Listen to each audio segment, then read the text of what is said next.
우리에게 주시는 하나님의 말씀은 창세기 39장 7절로 18절 말씀, 창세기 39장 7절로 18절 말씀, 구약성경 61면에 있는 말씀이 되겠습니다. 창세기 39장 7절로 18절 말씀 한 절씩 교독하신 후에 마지막 18절 말씀은 한 목소리로 합독하도록 하겠습니다. 제가 먼저 7절 말씀 읽겠습니다. 그 후에 그의 주인의 아내가 요셉에게 눈짓하다가 동침하기를 청하니 요셉이 거절하며 자기 주인의 아내에게 이르되 내 주인이 집안의 모든 소유를 간섭하지 아니하고 다 내 손에 위탁하였으니 이 집에는 나보다 큰 이가 없으며 주인이 아무것도 내게 금하지 아니하였어도 금한 것은 당신뿐이니 당신은 그의 아내임이라. 그런즉 내가 어찌 이 큰 악을 행하여 하나님께 죄를 지으리까. 여인이 날마다 요셉에게 청하였으나 요셉이 듣지 아니하여 동침하지 아니할 뿐더러 함께 있지도 아니하니라. 그러할 때 요셉이 그의 일을 하러 그 집에 들어갔더니 그 집 사람들은 하나도 거기에 없었더라. 그 여인이 그의 옷을 잡고 이르되 나와 동침하자.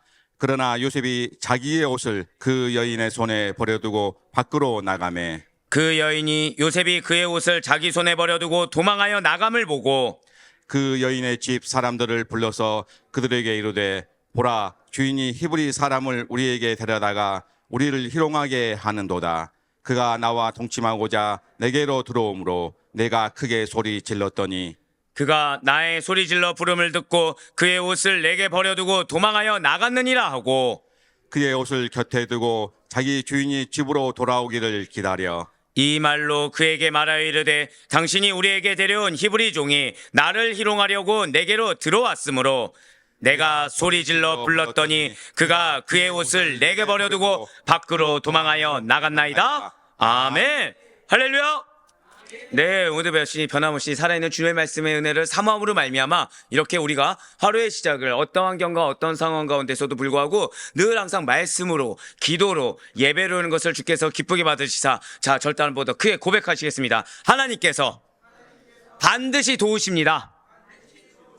네, 그런 하나님의 도우심, 하나님의 함께 하심을 믿는 믿음의 확신으로 이렇게 새벽 기도에 함께 하시는 우리 모든 성도님들, 그리고 영상을 통해서 함께 하시는 우리 모든 성도님들을 주님을 환영하고 축복합니다. 이 새벽 우리 지금은 성경 66경 가운데 지금 창세기를 통해서 은혜 받는 귀한 시간을 가지고 있습니다. 그 가운데 창세기 37장부터 50장까지 지금 요셉 행적과 관련해서 은혜 받는 시간을 가지고 있다라는 것이죠. 그리고 어제 말씀드렸습니다. 39장, 40장, 41장의 말씀은 요셉이 노예 생활하는 몇 년이요? 13년간의 내용을 다루고 있다는 거예요. 그리고 이것은 전반기와 후반기로 나누어서 볼 수 있다고 말씀을 드렸습니다. 전반기는 바로 창세기 39장에 나오는 부분이죠. 요셉이 17세 때 17살의 나이에 애굽의 종으로 팔려가게 됩니다. 보디발의 집안에서 신임을 받다가 보디발의 아내의 그 부당한 음해로 말미암아 무고하게 투옥되기까지의 10년간이 바로 전반기라는 거예요. 그리고 후반기는 창세기 40장과 41장에 나오게 된다는 것이죠. 여기에서는 요셉이 꿈 사건을 계기로 하여서 급반전하게 됩니다. 노예 출신 죄수에서 하루아침에 일약 애굽의 총리로 등장하게 된 27살부터 30살까지의 3년간이 바로 후반기가 된다라는 거예요. 그 가운데 어제 우리가 살펴본 내용은 요셉이 하나님과 함께 하심으로 말미암아 주변 사람까지 형통하게 하는 그 보디발의 전적인 신임을 받게 되는 가정 총무가 된 이야기가 바로 어제까지의 내용이었어요. 그리고 오늘 본문 말씀은 창세기 39장 7절부터 18절까지의 말씀으로 요셉이 보디발의 아내의 유혹을 뿌리칩니다. 그리고 요셉에게 거절당한 이 보디발의 아내가 마음이 돌변하여서 요셉을 모함하는 내용이 된다라는 것이죠. 먼저 오늘 본문 창세기 39장 7절 말씀 보도록 하시겠습니다. 그 후에 그의 주인의 아내가 요셉에게 눈짓하다가 동침하기를 청하니. 아멘. 제가 보통 이제 중요한 구절을 붉은색으로 표현해 드리는데 지금 전부 다 붉은색입니다. 그 후에 그의 주인의 아내가 요셉에게 눈짓하다가 동침하기를 청하니 라고 나와 있어요. 자, 지금 유혹의 당사자를 지금 뭐라 표현하고 있습니까? 그의 주인의 아내, 즉 요셉의 주인의 아내라고 표현하고 있습니다. 굳이 이렇게 표현한 이유는 이 여인이 지금 누구에게 속해 있다는 거예요? 주인에게 속해 있다는 거죠. 그냥 단순히 보디발의 아내 이 정도가 아니라 여인이 주인에게 속해 있음을 강조하기 위한 것입니다. 그렇습니다. 지금 요셉은 보디발이 자기에게 그 집에 속한 모든 것을 맡겼습니다. 여기서 우리가 오해하지 말아야 될 것은 식사 자리를 하지 않는 것은 보디발이 맡기지 않아서가 아니라 애국의 법이라고 말씀드렸어요. 즉 보디발의 의지로 맡기지 않은 유일한 한 가지가 있습니다. 그것이 바로 보디발에게 속한 그 여인만은 금하게 했음을 지금 요셉은 잘 알고 있다는 것이죠. 그럼 요셉만 알고 있을까요? 아니요. 보디발의 아내 역시도 알고 있다는 거예요. 그럼에도 불구하고 지금 보디발의 아내는 요셉에게 단순히 관심을 가진 거에서 끝난 것이 아니라 지금 추파를 던지고 있습니다. 유혹을 하고 있어요. 게다가 지금 동침하기를 청하니라고 나온 이 청하니를 요청하다, 부탁하다로 받아들이시면 안 됩니다. 고백해 보실게요. 명령하다. 지금 명령하고 있는 거예요. 명령하고 있는 겁니다. 즉 요셉에게 눈짓하면서 동침하기를 너 우리 주인의 하인이야. 너 나하고 동침해야 돼. 라고 지금 명령하고 있어요. 예, 그렇습니다. 지금 자신과 동침할 것을 명령함으로 말미암아 힘 있는 자가 취하는 횡포를 지금 부리고 있다는 것이죠. 지금 보디발의 아내는 단순히 자신의 욕정을 채우기 위해서 남편을 통해 얻게 된 권력을 남용하며 자신의 쾌락에 탐닉하는 굉장히 악하고 굉장히 어리석은 모습을 아주 적나라하게 보여주고 있습니다. 또한 하나님의 뜻대로 살려는 사람에게 오는 시험이라는 것이 얼마나 강력한 것이지. 자, 지금 요셉의 입장에서는 누구의 눈치를 봐야 됩니까? 보디발의 눈치를 볼 수밖에 없겠죠. 그런데 지금 보디발이 유일하게 금한 것이 누구라고요? 자신의 아내입니다. 그러면 지금 이 아내는 요셉의 그 어떤 권한 바운더리 안에 있는 겁니까? 없는 겁니까? 없다라는 거예요. 그 없는 영역에서 지금 공격이 오고 있다는 거죠. 바로 이거예요. 하나님의 뜻대로 살고자 하는 사람들, 믿음대로 살고자 하는 사람들, 약속을 믿고 흔들림 없이 살려고 하는 사람에게 오는 시험이라는 것이 지금 얼마나 강력한 것인지, 즉 내가 어쩌지 못하는 영역에서 올 수 있다는 것을 지금 보여주고 있다는 것이죠. 내가 거절하기도 힘들고 이겨내기도 힘들고 이거에 대해서 미리 대비하기조차도 어려운 시험이, 절대 고백하실게요, 나에게 있을 수 있습니다. 이걸 기억하셔야 된다는 거예요. 그러니까 우리가 은혜를 받으면 받을수록, 우리가 은혜를 받고 변화되어서 말씀대로 살려고 노력하고 애쓰고 결단하고 의지를 가지고 나아가려고 할 때마다 늘 항상 내가 감당하기 힘든, 내가 이겨내기 어려운 것이 너무나도 당연한 그러한 유혹이 올 수 있다는 것이죠. 그냥 비단 유혹이 달콤한 것만으로 생각해서는 안 됩니다. 우리의 감정을 소요시키는, 즉 왜 우리 그런 거 있지 않습니까? 이 말만 아니면 좋겠는데 그 말을 하는 거예요. 그래서 나도 모르게 분노가 치밀어 오르게 하는, 나도 모르게 하나님 믿는 믿음 가운데서 잘 있는 것이 아니라 감정이 이렇게 치밀어 올라서 믿음보다 무엇이 우선돼요? 내 감정이 더 우선되게 만드는 그러한 언행, 그러한 상황, 그러한 환경이 당연히 주어질 수 있다는 거예요. 한번 고백하실까요? 시험은 당연한 것입니다. 그거를 잊지 말아야 된다는 것이죠. 시험이 당연한 거라는 거예요. 분명 보디발의 아내의 유혹은 표면적으로만 보면 욕정에 사로잡힌 부도덕한 여인의 성적 유혹입니다. 하지만 그 배후에는 이 요셉을 넘어뜨리고자 하는 사단의 강력한 역사가 있었다는 것이죠. 자, 지금 여인이 유혹한 시점을 한번 보시길 바라요. 이것이 정말 중요합니다. 7절 말씀을 다시 한 번 더 보도록 하실게요. 7절 말씀 다시 한 번 더 보시면 지금 맨 처음에 나온 붉은색이 무엇입니까? 그 후에, 지금 그 후에라고 나와 있어요. 그렇습니다. 요셉이 지금 어떤 후입니까? 어떤 다음의 상황인가요? 주인 보디발의 절대적인 신임을 지금 얻어서 집안 총무, 모든 것을 관리하는 집안 총무가 되어서 그 관리하게 된 그 시점 이후에 곧바로, 절대 고백하실게요, 곧바로, 지금 곧바로란 얘기예요. 그러니까 좀 시간이 흐른 것도 아닙니다. 지금 우리가 흔히 말하는, 자, 지금 요셉의 입장에서 노예였습니다. 노예였어요. 어제 말씀드렸죠. 대다수의 노예는 어디서 일을 했다고요? 집 바깥에서. 아주 극소수만 집 안입니다. 집 안에서 일을 하게 됐어요. 그러니까 요셉의 입장에서는 이 집 안에서 일하는 것만 해도 감사합니까? 안 감사합니까? 감사하겠죠. 그런데 여기에 대해서 놀랍게도 모든 것을 관리하는 근데 나한테 맡기고서 신경조차 쓰지 않는 총무가 된 거예요. 집안 총무가 되어서 관리하게 된 시점이니까 지금 요셉의 마음은 어떻겠습니까? 아, 이제 하나님이 도우시는구나. 아, 이제 하나님이 역사하시는구나. 이제 드디어 마음 가운데 위로를 얻는 거예요. 그런데 곧바로 무엇이 일어났습니까? 시험이 일어났어요. 이제 좀 뭔가 해결했다고 싶었더니 보디발의 아내가 요셉을 유혹하는 일이 곧바로 일어나게 됐다는 것이죠. 지금 이 시점을 기억하시길 바라요. 우리 한 번 더 고백하실까요? 곧바로 이 시점을 기억하셔야 돼요. 사단이 요셉을 넘어뜨리려고 한 시점이 바로 언제입니까? 고백하실게요. 형통할 때. 바로 그거예요. 형통할 때입니다. 많은 그리스도인들이 사실은 형통의 축복을 바랍니다. 또한 무탈의 축복을 바랍니다. 근데 참 아이러니한 건 뭔지 아십니까? 형통의 축복과 무탈의 축복을 바라면서 이 마음 가운데 영적으로 무장하지 않는다는 거예요. 하나님의 전신갑주를 잊지 않고 그냥 무방비 상태에서 무함만 바란다고요? 형통만 바라는 거예요. 우리는 그런데 때로 하나님이 왜 나에게 형통함을 주지 않지?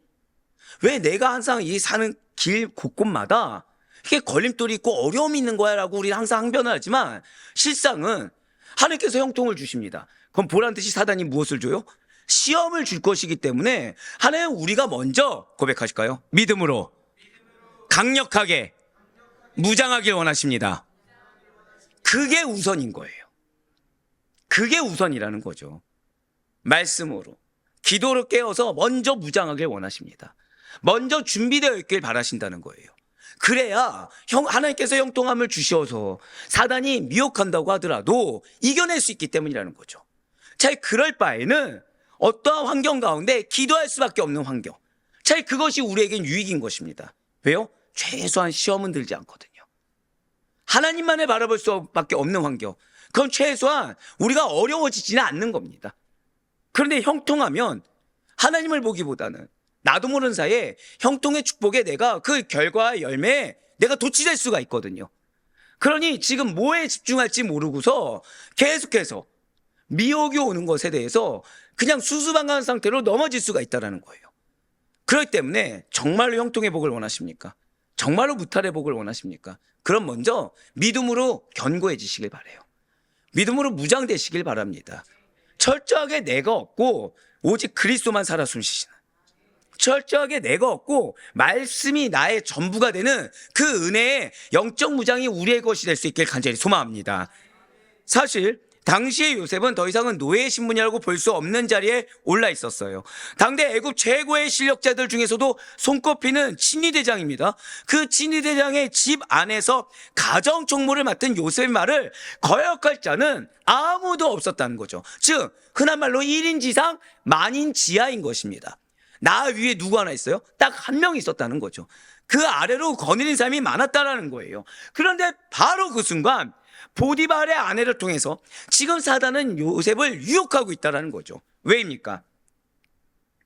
사단은 하나님의 백성이 형통한 것을 기뻐하지 않습니다. 사단은 하나님의 백성이 그 형통함으로 하나님을 보고 더 신앙이 견고해지는 것을 원치 않고 오히려 형통하기 때문에 경고하는 그 길을 어떤 수를 써서라도, 무슨 수를 써서라도 끊어놓기를 원한다는 거죠. 또한 성도가 형통할 때야말로, 이건 크게 고백하실게요, 신앙의 경계를 소홀하기가 쉽습니다. 이걸 기억하셔야 돼요. 오히려 우리가 형통할 때야말로 우리가 나 스스로가 그 전에 상황이 우리가 막 좋지 않습니다. 예를 들어서 이렇게 생각하시면 돼요. 여러분들의 마음을 어렵게 하는 사람이 딱 눈앞에 있습니다. 그 사람 말 한마디 한마디가 나로 하여금 이렇게 믿음을 저버리는 마음을 갖게 하는 거예요. 그럼 그 사람 앞에 딱 있으면 여러분들 어떻게 경각심을 가집니까? 안 가집니까? 다 가지게 되죠. 준비를 하는 거예요. 흔한 말로 마음의 준비를. 그러면은 우리가 앞에 있는 사람이 어떻게 공격을 하든 최소한 무엇을 취하고 있죠? 방어 태세를 취하고 있습니다. 그런데 예를 들면 만나면 항상 여러분들 베푸는 사람이 있는 거예요. 항상 좋게 대해주는 겁니다. 항상. 그러니까 그 사람 만나면 마음이 편합니다. 그 사람 만나면 떡이 생깁니다. 그 사람 만나면 뭐라도 다 좋습니다. 그럼 여러분들 어떻게 되죠? 마음을 풀어놓는 거죠. 사단은 바로 그 순간에 침투한다는 거예요. 신앙의 경계를 소홀히 하는 때는 우리가 환난과 고난의 때가 아닙니다. 오히려 형통할 때라는 거예요. 그러므로 사단이 성도들을 유혹하기에도 형통할 때 그만큼 쉽다라는 것이죠. 한번 생각해 보시길 바라요. 에덴 동산에서 사단이 아담과 하와를 유혹한 시기가 언제였습니까? 아담과 하와 언제 유혹했죠? 이 너무 당연한 질문인가요? 예, 제가 요즘 사랑부에서 딱 요거 지금 같이 나누고 있는데, 지금 에덴 동산에서 하나님께서 아담과 하와에게 모든 것을 누릴 권세를 주셨습니다. 그 안에, 그쵸? 즉 아담과 하와가 하나님 안에서 최고의 만족과 최고의 기쁨을 누리며 형통한 삶을 살고 있을 때 뱀이 슬그머니 와서 허락되지 않는 하나를 딱 건드렸다는 거예요. 또한 다윗이 자신의 충신 우리아를 죽이고 그의 아내 밧세바를 빼앗아 자신의 아내로 삼았던 시기는 언제였습니까? 도망 다닐 때였습니까? 아니요, 사울이 존재해서 이렇게 경각심을 가질 때였습니까?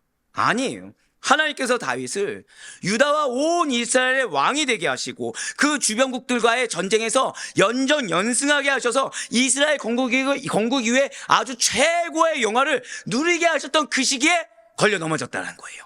사랑하는 성도 여러분들, 반드시 기억하시길 바라요. 주로 사단은 성도가 형통할 때 찾아와서 성도를 유혹하여 넘어뜨리는 것입니다.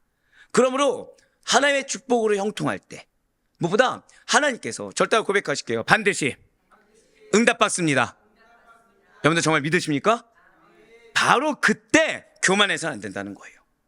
바로 그때 영적 무장을 이제 되었다 라는 마음으로 흩어져서는 안 되는 거죠. 우리는 흔히 실수를 많이 합니다. 어떤 실수입니까? 내가 기도하는 영혼이 딱 변화되길 원하는 영혼이 있어요. 근데 그 영혼이 무언가 변화가 보이는 언행을 한 겁니다. 그러니까 말이나 행동을 한 거죠. 그럼 그 순간 우리는 이제 시작되었다라고 마음을 갑자기 놓기 시작하는 거예요. 이제 뭔가 풀렸다라고 마음을 놓기 시작한 거예요. 그럼 기가 막힐 정도로 어떤 상황이 오죠? 전혀 바뀌지 않은 상황으로 다시 접하게 하는 겁니다. 그럼 우리는 갑자기 그 순간에 무슨 마음을 가지냐? 낙심합니다. 또다시 처음부터 해야 된다 생각합니다. 아니에요. 한 번 더 고백하실게요. 끝까지. 맞아요. 끝까지 영적 경계심을 놓쳐서는 안 됩니다. 끝까지 마음의 이 준비하는 것을 놓쳐서는 안 된다는 거예요. 오히려 형통할수록 더욱더 영적으로 깨어 있어야만 합니다. 하나님의 축복 때에는 사단의 시험이 올 수 있다는 것을 반드시 잊지 않는 우리 성도님 되시길 간절히 소망합니다. 그래서 성경이 이에 대해서 우리에게 이렇게 경고하고 있어요. 베드로서 3장 17절의 말씀과 에베소서 6장 13절의 말씀을 같이 보시겠습니다. 그러므로 사랑하는 자들아, 너희가 이것을 미리 알았은즉 무법한 자들의 미혹에 이끌려 너희가 굳센 데서 떨어질까 삼가라. 그러므로 하나님의 전신갑주를 취하라. 이는 악한 날에 너희가 능히 대적하고 모든 일을 행한 후에 서기 위함이라. 아멘. 그렇습니다. 분명히 여러분들을 하나님께서는 도우실 것입니다. 분명히 여러분들에게 은혜를 주실 것입니다. 근데 그것을 경험했을 때 넘어지지 않도록 오히려 더더욱 말씀에 깨어 있어야 된다는 거예요. 우리가 은혜를 받았을 때 내가 나의 영역을 단 하나도 존재하면 안 되는 이유 중에 하나가 사단은 그 영역에서 바로 공격한다는 거죠. 늘 항상 하나님께 공을 돌려야 됩니다. 늘 항상 하나님께 감사해야 됩니다. 그래서 어떤 상황 가운데 내가 지금 상황에 대해서 감사가 아니라 원망하고 불평하고 오히려 나의 교만, 나의 노력, 나의 희생 이걸 드러내면서 더 많은 것을 탐욕을 부렸다가는 우리는 넘어질 수밖에 없다라는 거예요. 영적으로 분별해야 됩니다. 거룩하고도 성결하게 서 있을 수 있도록 늘 항상 한 번 더 고백하실게요. 나의 영적 상태에 더더욱 세심한 주의를 기울이며 나아갈 수 있는 우리 모두가 되길 간절히 소망합니다. 분명한 건요, 사단의 유혹은 언제든지 닥쳐올 수 있어요. 그래서 우리의 신앙을 무너뜨리고 하나님의 축복을 빼앗아갈지 모르는 것입니다. 그렇기 때문에 성도는 언제나 어떤 상황에서도 하나님의 전신갑주를 벗어서는 안 되는 거예요. 자, 제가 방금 뭐라 말씀드렸죠? 벗어서는 안 됩니다. 그러니까 어떤 상황에만 입는다고 하면서 내가 이렇게 무장하고 또 어떤 상황에서 마음을 흐트러놨다가 다시 또 무언가 상황이 좋으면 다시 잊는다고 그런 착각을 해서는 안 된다는 거예요. 여러분들 잊지 마셔야 됩니다. 우린 이 땅 가운데 하나님의 그 십자가 군병으로 부름받았어요. 우린 다 머리로 알고 있죠. 이 세상의 삶은 성화의 삶입니다. 즉 끊임없는 영적 전쟁이에요. 영적 전쟁입니다. 지금 전쟁이 멈췄습니까? 계속되고 있습니까? 계속되고 있죠. 군대 가면 5분 대기조라는 게 있습니다. 5분 대기조. 여기서 저는 사실 여기다가 그래도 남자들 몇 분은 하고 고개 끄덕거릴 줄 알았는데 아무도 끄덕거리지 않았어요. 지금 이게 뭐냐면 언제든지 전쟁을 대비하는 태세로 생활을 하는 거예요. 그러니까 사이렌이 울리면 바로 그냥 군장만 메고서 뛰어갈 수 있게끔, 그러니까 철모를 쓰고 다니고요. 옷에 탄띠와 이런 걸 기억하는 게 슬픈 일인데 지금 민방위도 끝났는데 네, 탄띠를 메고 총도 옆에 항상 두고 있습니다. 사이렌만 울리면 5분 안에 뛰어가야 되는 거예요. 군장만 메고. 자, 불편할까요? 불편하지 않을까요? 불편하겠죠. 그런데 전쟁에 대한 대비라는 거예요. 저는 그것을 봤을 때 전신갑주가 이런 상태구나를 생각했습니다. 즉 하나님의 전신갑주라는 것은 5분 대기조예요. 우리는 늘 항상 5분 안에 대적한다는 의미가 아니라 바로 영적으로 경계할 수 있는, 바로 영적으로 대적할 수 있는 준비를 늘 항상 언제까지요? 우리의 평생도록 취하고 있어야 된다는 것이죠. 그래야 우리는 모든 유혹을 이겨낼 수가 있는 것입니다.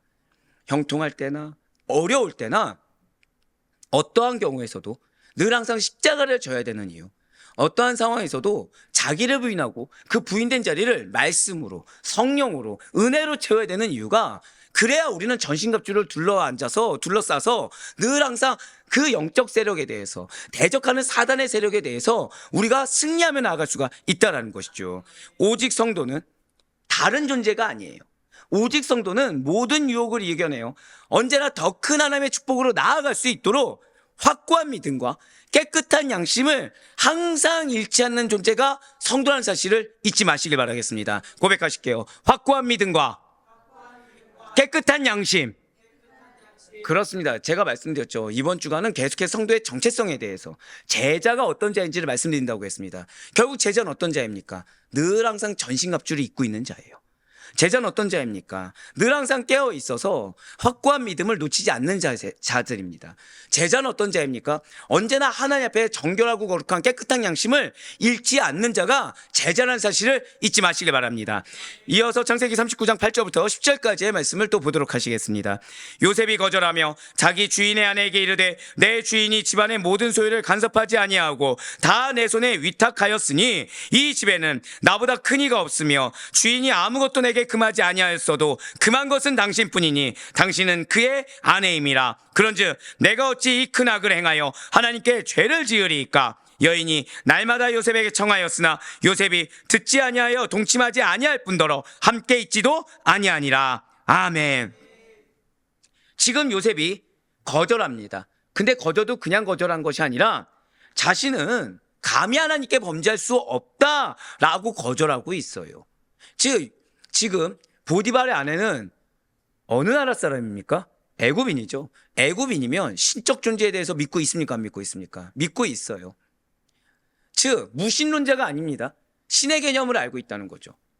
이 말이 애굽인들 사이에서 처음 듣는 말이 아닙니다. 실제로. 즉 이 당시의 고대 근동사를 살펴보잖아요. 그러면 애굽인들끼리 서로 맹세할 때 서로가 믿는 신의 이름을 두고서 맹세하는 게 있어요. 그러니까 예를 들면 나는 태양신 라 앞에서 내가 맹세하노니 이걸 하지 않으면 난 죽임을 당할 것이다. 뭐 이런 식의 맹세를 하곤 합니다. 지금 요셉은 지금 무엇을 얘기한 거예요? 그들 입장에서는 나는 내가 믿는 하나님 앞에서 범죄할 수 없습니다라고 얘기한 거예요. 그럼 이걸 존중해야 될까요? 존중하지 않아야 될까요? 존중하는 것이 당시의 문화입니다. 존중하는 것이 당시의 문화예요. 그런데 지금 보디발의 아내가 어느 정도입니까? 그 문화를 뛰어넘을 정도로, 그 사회의 어떤 상을 뛰어넘을 정도로 지금 욕정이 불타고 있다는 거예요. 지금 즉 사단이 요셉을 유혹하기로 작정하고 있다는 것이죠. 집요합니다. 집요함을 보이고 있어요. 보디발의 아내는 지금 어느 정도로 집요합니까? 날마다 청하고 있다는 거예요. 매일같이. 한번 생각해 보세요. 여러분들이 누군가에게 어떤 부탁을 했습니다. 근데 거절을 당했어요. 거절을 당했어요. 예를 들어서 지금 뭐 명절이니까 우리 집에 가족이 한 명도 없는데 와서 나 전 부치는 거 1시간만 도와줘라고 했습니다. 어떤 분에게. 근데 그분이 거절을 했어요. 그분이 거절했습니다. 어때, 또 부탁하시겠습니까? 부탁하실 분. 마음이 호인이어서 한 번 정도는 더 할 수 있겠죠? 그러지 말고 나 한 번만 더 도와줘. 근데 거절을 아주 매몰차게 한 거예요. 그럼 그 다음날 또 부탁하실 분 계십니까? 아무도 없습니다. 거절감이 사실은 치사하고 더러워서 내 다른 사람한테 부탁하고 만다, 또는 안 입고 와서 내가 나 혼자 하고 만다, 이런 생각이 들어야 정상이거든요. 게다가 지금 만약에 여러분들이 사장님인데 부하 직원에게 무언가 도움을 요청했다 생각해 보세요. 근데 그 부하 직원이 아주 매몰차게 자르는 겁니다. 우리 공과사는 분명히 합시다. 나는 사적인 일을 도움을 줄 수 없습니다. 딱 그래 버리는 거예요. 그럼 여러분들 마음이 어떠시죠? 치사하고 더러워서 요청하지 않습니다. 근데 지금 보디발의 안에는 어떤 상황이에요? 내가 지금 종이라고 생각하는 자에게 요청을 했습니다. 그런데 굉장히 단호하게 자른 거예요. 근데 여기서 멈춘 것이 아니라 어떻게 청하고 있다고요? 고백하실게요. 날마다 요청하고 있는 거예요. 여러분들 지금 요셉이 얼마나 대단하냐면 그냥 한 번 거절한 게 아닙니다. 날마다 압박을 하는 거예요. 자, 그럼 또 하나 여쭤보겠습니다.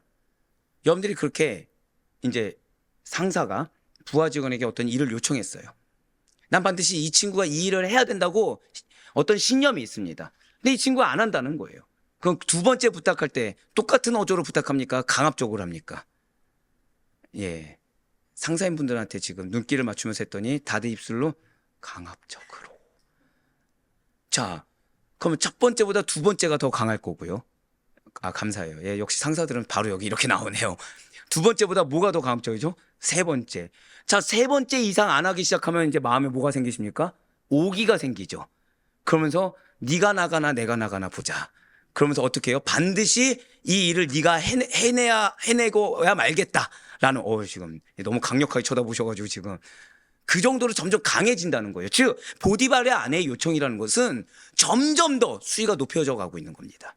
점점 더. 어느 정도까지요? 요셉이 자기 옷을 벗어던지고 도망칠 때까지. 점점 더 수위를 올리고 있는 거예요. 근데 지금 요셉이 어떻게 하고 있다고요? 고백하실게요. 단호하게. 여지를 주지 않습니다. 죄의 여지를 주지 않고 아주 단호하게 자르고 있다는 거예요. 지금 요셉은 한결같이 보디발의 아내의 말을 듣지도 않고 있고 함께하고 있지도 않습니다. 지금 요셉의 태도는 만일 신앙이라고 한다면 이 죄의 유혹 앞에서 그 유혹이 얼마나 강력하다고 하더라도 최고의 여지를 남기지 않고 이런 지하에 거절함으로써 죄 같은 딸 아주 조금의 기회도 허용해서 안 된다라는 것을 우리에게 명확하게 보여주고 있다는 거예요. 한번 고백하실게요. 명확하게 잘라야 합니다. 맞아요. 틈도 줘선 안 돼요. 죄라는 것은 늪과도 같습니다. 한번 발을 들여놓으면 내가 나 지금 이 발목까지 적셨으니까 언제든지 나올 수 있겠지 착각입니다. 정확히 말하면 죄라는 것은 모래지옥과 같아요. 나도 모르는 사이에 계속 빠져들고 있는데 이것이 언제든지 내가 나올 수 있다고 착각을 한다는 거죠. 끝을 모르고 탐닉하게 됩니다. 그런데 나올 수 있습니까? 더욱더 깊은 자리로 들어갑니까? 더욱더 깊고 큰 죄악의 자리로 끌려가게 된다는 거예요. 그 가운데 9절에 붉은색으로 표현된 부분 한번 보시길 바랍니다. 금한 것은 당신뿐이니 당신은 그의 아내임이라. 그런즉 내가 어찌 이 큰 악을 행하여 하나님께 죄를 지으리까? 라고 나와 있어요. 지금 요셉은 비록 자신이 보디발의 가정에서 최고의 권한을 가지고 있는 것은 맞지만 그런 나에게 있어서 결코 넘지 말아야 할 선이 무엇인지를 아주 명백하게 알고 있습니다. 그래서 나를 신뢰해준 주인을 배신하는 행위를 절대로 할 수 없습니다까지도 설명하면서 자신을 유혹하는 이 보디발의 아내가 죄에서 벗어날 수 있도록 지금 차근차근 설득하고 있다는 거예요. 또한 보디발의 아내와 동침하는 것은 보디발에 대한 죄라고 인식하기에 앞서서 하나님에 대한 범죄로 인식하고 있다는 것이죠. 바로 이것입니다. 요셉의 죄의 기준은 오직 하나님의 말씀입니다. 요셉의 죄의 기준은 오직 하나님의 뜻이라는 거예요. 시편 119편 11절 말씀과 요한일서 3장 6절 말씀을 같이 보시겠습니다. 내가 주께 범죄하지 아니하려 하여 주의 말씀을 내 마음에 두었나이다. 6절 말씀이에요. 그 안에 거하는 자마다 범죄하지 아니하나니 범죄하는 자마다 그를 보지도 못하였고 그를 알지도 못하였느니라. 아멘. 지금 요한일서 3장 1절에 붉은색으로 표현된 부분을 보시길 바랍니다. 오늘날 신본주의가 아니라 인본주의 속에서 살아가는 사람들의 기준이 무엇이겠습니까?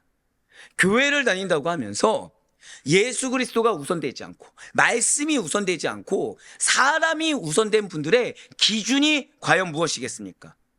하나님의 말씀과 그분의 뜻이 전혀 아니라는 거예요.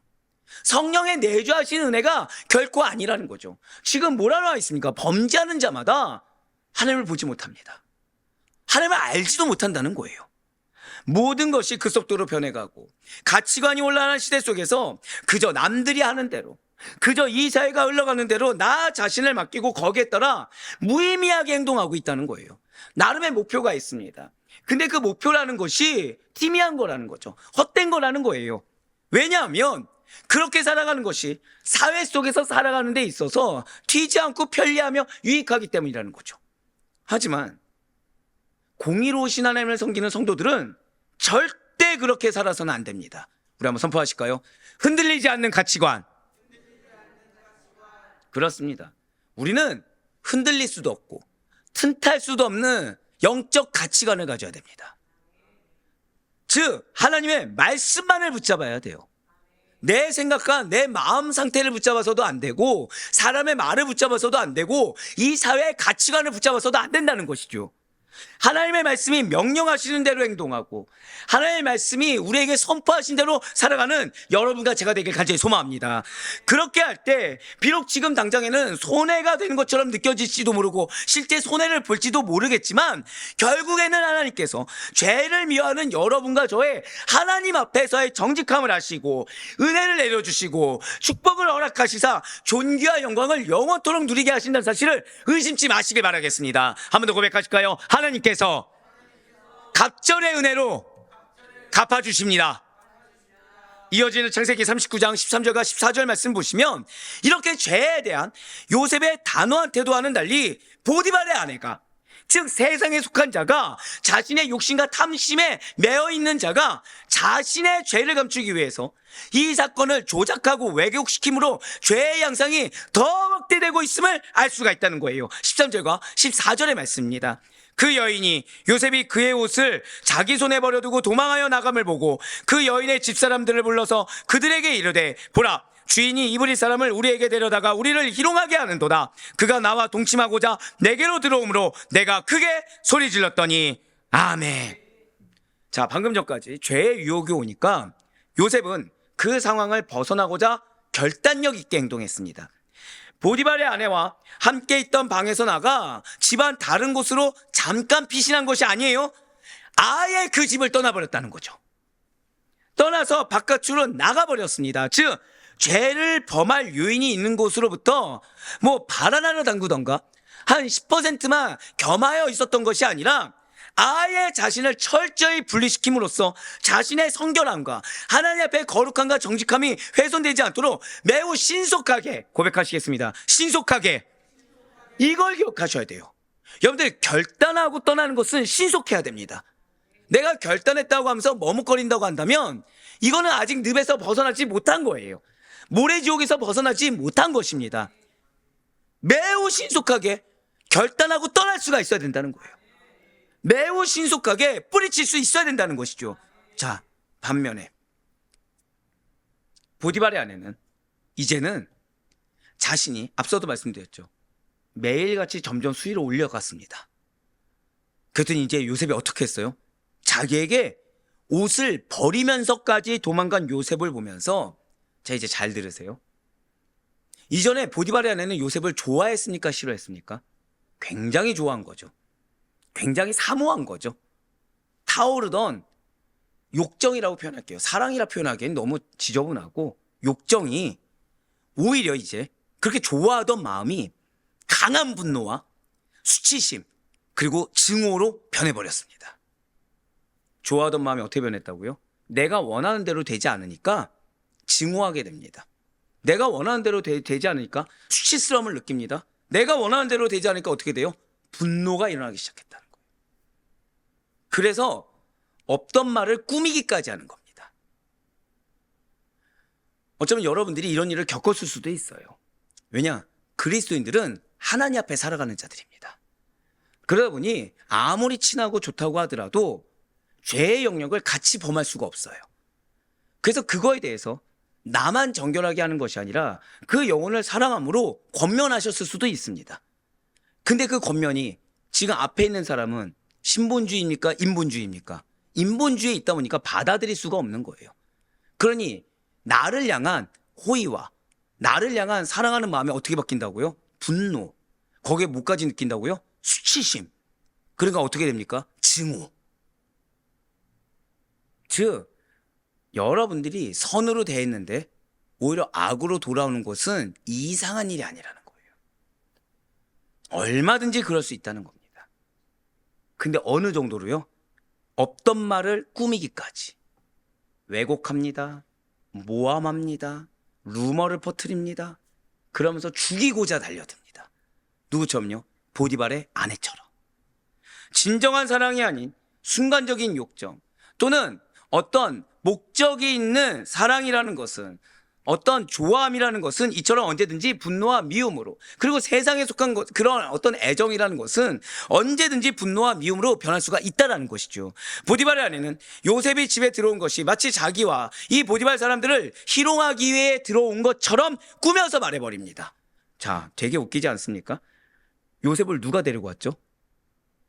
지금 요셉이 희롱하기로 아예 계획을 갖고 보디발의 집에 들어왔습니까? 노예로 팔려왔습니까? 팔려왔죠. 근데 보디발의 아내 어떻게 얘기하고 있어요? 자기와 보디발 사람들을 희롱하기 위해 들어온 것처럼. 요셉과 자신 사이에 지금 발생한 문제를 요셉과 보디발 집안 사람들의 문제로 은연중에 확대시키고 있다는 거예요. 그렇습니다. 분명 요셉이 지금 집에 들어온 것은 사실 맞습니다.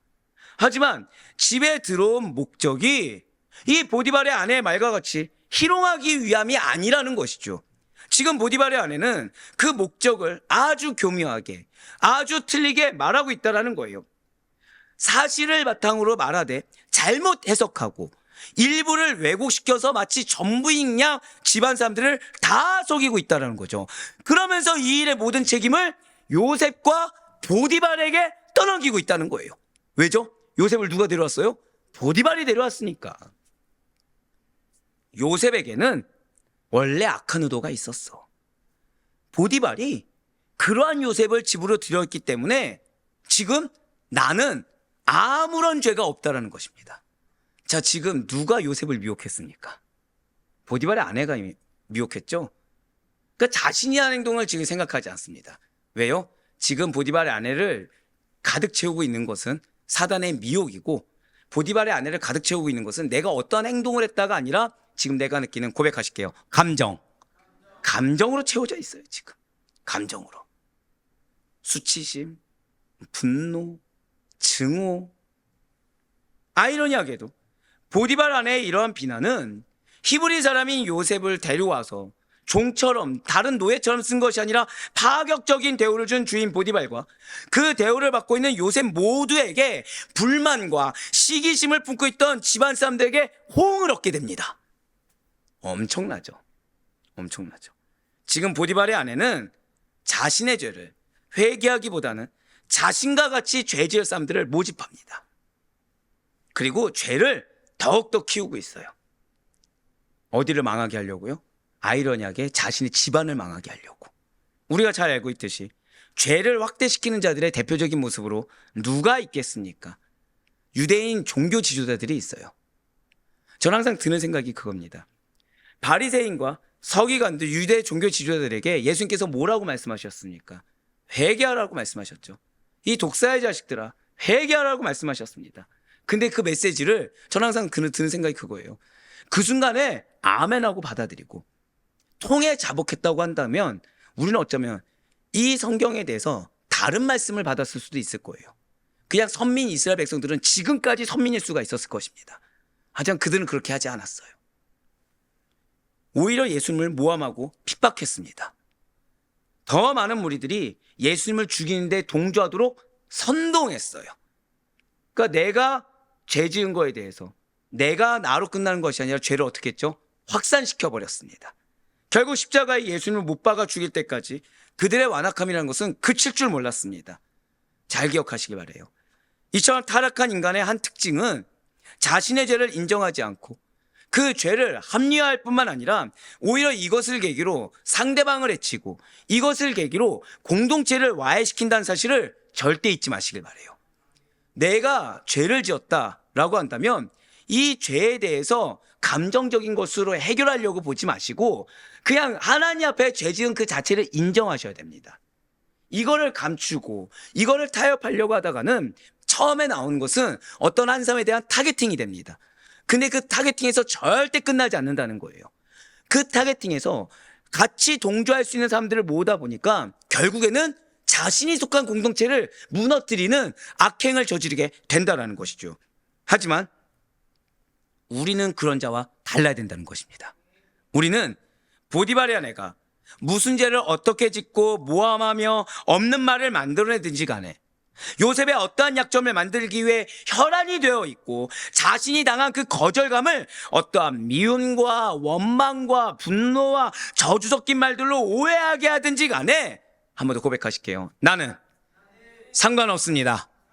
이걸 기억하세요. 그러한 모든 말과 상관없이 내가 가야 할 길, 하나님이 나에게서 멍하신 길, 내가 가야 될 그 성결하고 바른 길만을 오직 표대만을 가지고 나아가야 된다는 거예요. 우리는 죄 짓는 자들과 함께하며 죄에 묻어가는 자들이 아닙니다. 우리는 그래서 보디발의 아내를 대적하는 자들도 아니에요. 자, 우린 잘 알다시피 요셉의 사명이 무엇입니까? 나를 대적하는 자를 대적하는 것입니까? 아니면 그 야곱, 이스라엘 백성들을 구원할 자입니까? 이스라엘 백성들을 구원할 자예요. 애굽의 총리가 되어야 될 자입니다. 지금 내 눈앞에 있는 자를 대적하는 자가 대적하는 거, 이게 우리의 사명이 아니라는 거예요. 죄를 과감히 물리치고 하나님의 말씀만을 따라 걸어가는 천국 백성의 삶, 제자로서의 삶을 살아갈 수 있는 우리 모두가 되길 간절히 소망합니다. 그래서 누가 나를 어떻게 대적하느냐를 보지 마세요. 누가 나를 어떻게 모함하고 나를 힘들게 하느냐를 보지 마세요. 항상 드릴 말씀이 있죠. 우리 한 번 더 선포하실까요? 나는 축복의 도구입니다. 한 번 더 고백하실게요. 나는 형통의 도구입니다. 이걸 잊어서는 안 돼요. 결국 대적자들은 그걸 막는 것뿐입니다. 지금 여러분들이 처한 어려움이라는 것은 그냥 보디발의 아내가 주는 어려움에 불과합니다. 여러분들이 궁극적으로 있을 곳은 나에게는 이미 기업이 있다. 그 사실을 잊어서는 안 돼요. 이 기업을 이루는 과정 가운데 누가 사단의 미혹을 받아 나를 공격할지 우리가 어떻게 알겠습니까? 우리는 딱 하나만 하면 되죠. 하나님의 전신갑주를 입고 있으면 된다는 거예요. 표대를 놓치지 않으면 되는 것입니다. 우리의 갈 길은 자기 옷을 버려두고 도망한 이 요셉의 모습처럼 나의 감정을 그리고 나의 이 생각을 얼마든지 미혹할 수 있는 죄의 유혹을 과감하게 물리치고 나아가는 거룩한 길이다라는 사실을 절대 놓치지 마시길 바라요. 오늘 본문에서는 자기 옷을 버리고 나갔다라는 말이 4번이나 반복됩니다. 12절과 13절은 요셉의 순결한 행동을 설명하면서 말을 표현하고 있고요. 15절과 18절은 보디발의 아내가 요셉을 모함하면서 나오는 말이 자기 옷을 버리고 나갔다라는 것입니다. 이것은 모세가 죄악이 관영한 가나안 땅에 들어가서 살게 될 이 이스라엘 백성들에게 요셉처럼 살아야 돼. 죄악을 아예 끊고 나갈 수 있어야 돼. 죄악과 같이 이거를 단 하나도 허용해서는 안 돼 라는 것을 가르치기 위해서 반복하여 강조한 것입니다. 진실로 비단 이렇게 가나안 땅에 살면서 순결하게 살아야 되는 사명 있는 이스라엘 백성과 마찬가지로 죄악이 난무하는 이 땅에 살아가는 우리 또한 요셉처럼 순결하게 살아가라고, 즉 나를 대적하는, 나를 미혹해서 나로 하여금 죄의 늪에 빠지게 하려는 어떠한 사단의 미혹을 받은 자들의 말에 미혹되지 말고, 말에 걸려 넘어지지 말고, 한 번 더 고백하실게요. 믿음을 지켜야 합니다. 그러라고 하나님께서 이 새벽에 오늘 말씀을 주신 줄 잊지 마시길 바래요. 사랑하는 성도 여러분들, 성도는 항상 하나님의 눈을 의식하면서 살아가는 자요, 높은 영적 윤리의 수준을 유지하는 자가 성도란 사실 잊지 마시길 바래요. 무엇을 의식한다고요? 하나님의 눈을 의식하면서 항상 살아가는 자가 성도이고, 높은 영적 윤리 수준을 유지하는 자가 성도입니다.